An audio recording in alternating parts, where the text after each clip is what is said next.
Ag Bioscience, the #1 ag tech podcast globally, is now available on video. Hear from leaders and innovators across food, animal health, plant science, ag tech, and agriculture. Mondays at 6 a.m. on YouTube or wherever you get your podcasts. While you're there, subscribe and leave us a review. It's the Ag Bioscience Podcast with Agronovis Indiana. Get more information at agronovisindiana.com. The internet changed how we work. AI is changing what work gets done. A bank cut loan processing from days to hours. A student built an AI scheduler, improving on-time delivery from under 70% to over 90%. Most teams know AI matters, but aren't sure where to start. InAI is Indiana's statewide AI adoption effort, built with industry, academia, and community partners, helping you move from understanding to action. Visit inaiready.com. This is Inside Indiana Business Radio for the morning of Wednesday, July 8th, 2026. I'm Alex Brown. The City of Columbus is looking for potential developers for a pair of redevelopment initiatives designed to bolster the city's downtown. Director of Community Development Jake Sipe says the effort aligns with the recently completed Columbus Downtown 2030 strategic plan. It calls for some redevelopment opportunities of several parcels that are catalytic to improving the downtown, not only for our anchor employers and our small businesses, but for those who work in the downtown. The city has issued a request for qualifications to find a lead developer for what's known as the 4-pack parcel, which includes the former Sears building and its parking lot.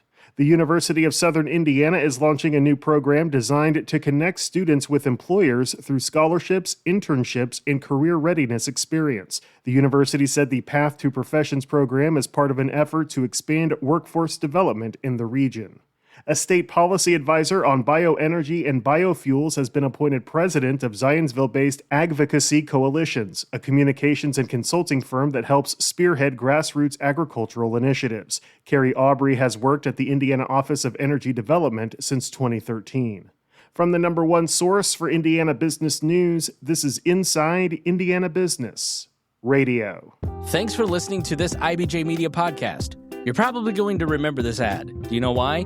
Podcast advertising works. 85% of listeners recalled hearing an ad during a podcast, and 70% of podcast listeners have acted after hearing an ad.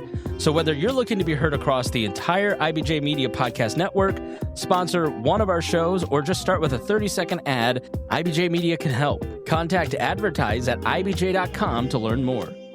A federal appeals court has upheld Indiana's use of the Missouri plan to select judges in Lake County, rejecting a challenge that claimed the system violates the Federal Voting Rights Act. IIB's Aubriana Herron has more. The lawsuit was filed in 2021 by the City of Hammond, Mayor Thomas McDermott, and 2 Lake County voters. They argued the Missouri plan gives minority voters in Lake County less opportunity than voters in other Indiana counties to choose judges. Under the Missouri plan, a nonpartisan commission screens applicants and recommends candidates to the governor, who makes the appointment. Voters later decide in retention elections whether those judges should remain on the bench.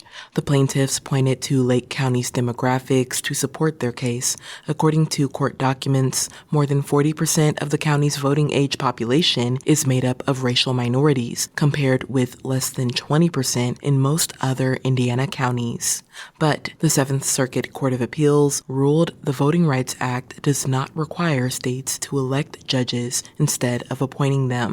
The court also found no evidence Indiana adopted the Missouri plan in Lake County because of race. Instead, judges said the system was implemented in 1973 to improve the county's court system after concerns about partisan judicial elections. The Missouri plan is also used in Marion and St. Joseph counties. Aubriana Herron, Inside Indiana Business Radio. The state agency that advocates for Hoosier utility ratepayers asked Indiana regulators on Tuesday to reconsider an AES Indiana rate hike they approved last month. The petition from the Indiana Office of Utility Consumer Counselor argues that the Indiana Utility Regulatory Commission erred when it voted 3-1 to allow AES to collect an additional $71 million from its Indianapolis area electricity customers through base rate increases. It was the second AES base rate hike approval since 2023. The utility agreed not to file for a new one until 2030. The WNBA at 30 is the subject of this week's Business and Beyond podcast with Gary Dick, presented by PNC, a weekly conversation with high-profile Hoosiers in business, sports and entertainment, and beyond. Available now on the IBJ Media app or your favorite podcast provider. I'm Alex Brown for Inside Indiana Business Radio On Demand.